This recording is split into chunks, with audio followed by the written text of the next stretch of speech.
Did Ms. Cusick ever attend the executive staff meetings? Not that I'm aware of.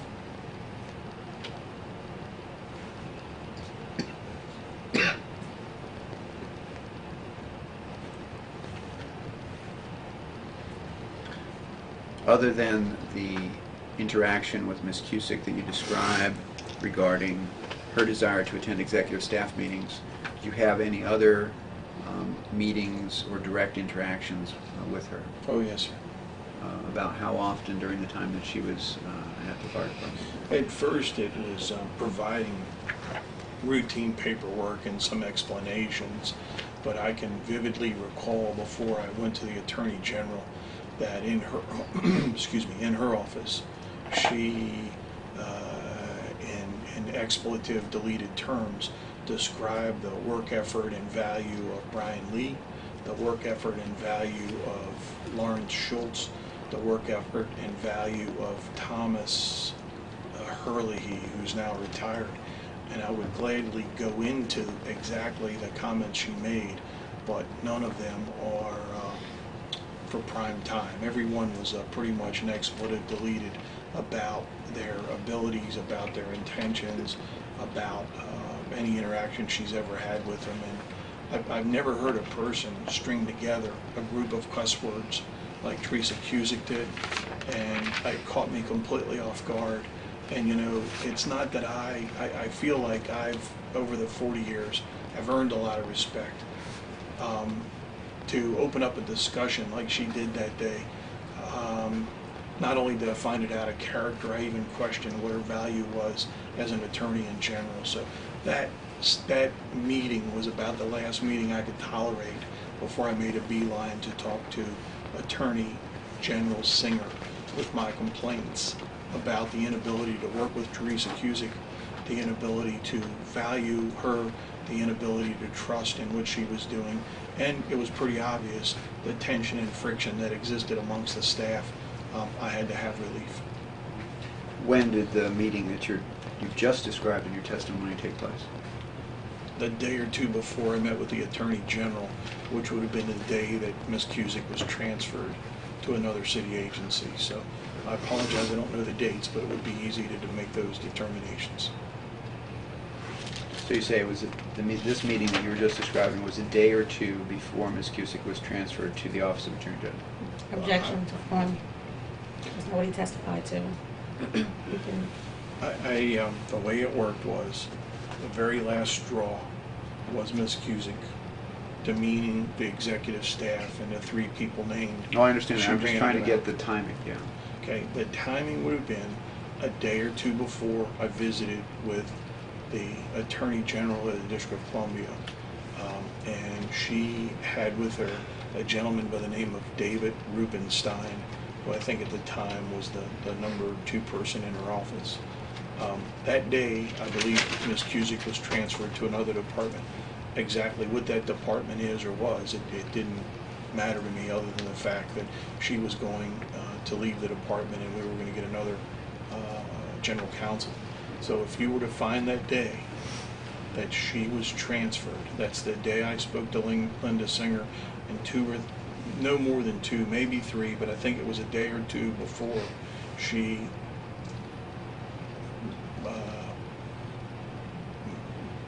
absolutely flattened me with the discussion about the 3 assistant chiefs of the department, what their quality of their work was, how she interacted with them, and again, I'd gladly go in detail if you like, but it was very unsavory. Well, we'll get to that in a moment.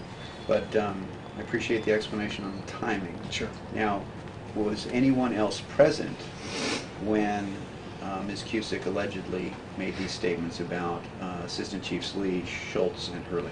I walked into her office at her request. The door was open. I didn't close it. And she went immediately into the tirade.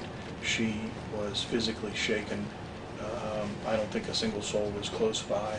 They may have been. I didn't shut the door. I wouldn't have shut the door at that point. I knew that she was upset. I could tell by her demeanor and action, and it was her and I. And what time of day was this meeting? Don't recall. And what prompted you to go to her office? Her request. How did she make that request to you? that I needed to see her in her office. Did she speak to you? Did she send you an email? No, sir, she spoke to me. And how soon or how long prior to the meeting that you were just describing did Ms. Cusick request that you meet with her? When she asked me, could I come into her office, she wanted to talk to me. I went into her office within 10 minutes.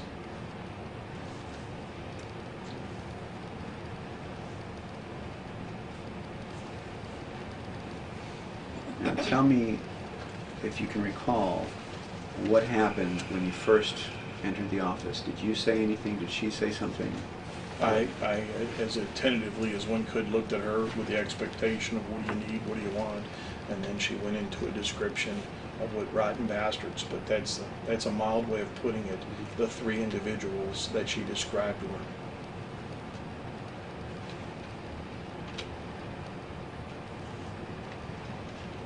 Did Ms. Cusick say why she was upset?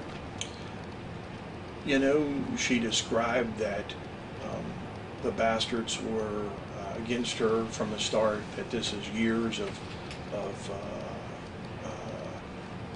a bad relationship, but bad working conditions, I guess, for her, and that they had treated her horribly, that they were playing a game with her.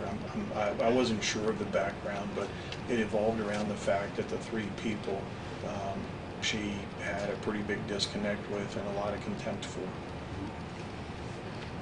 Did you seek to investigate any of the concerns that she had about the individuals that she was mentioning? Well, you know, I don't know how you'd investigate whether they were cocksuckers or not, so I don't know how to do that. I guess I could ask them if they suck dicks or not, but she described them as motherfuckers, cocksuckers.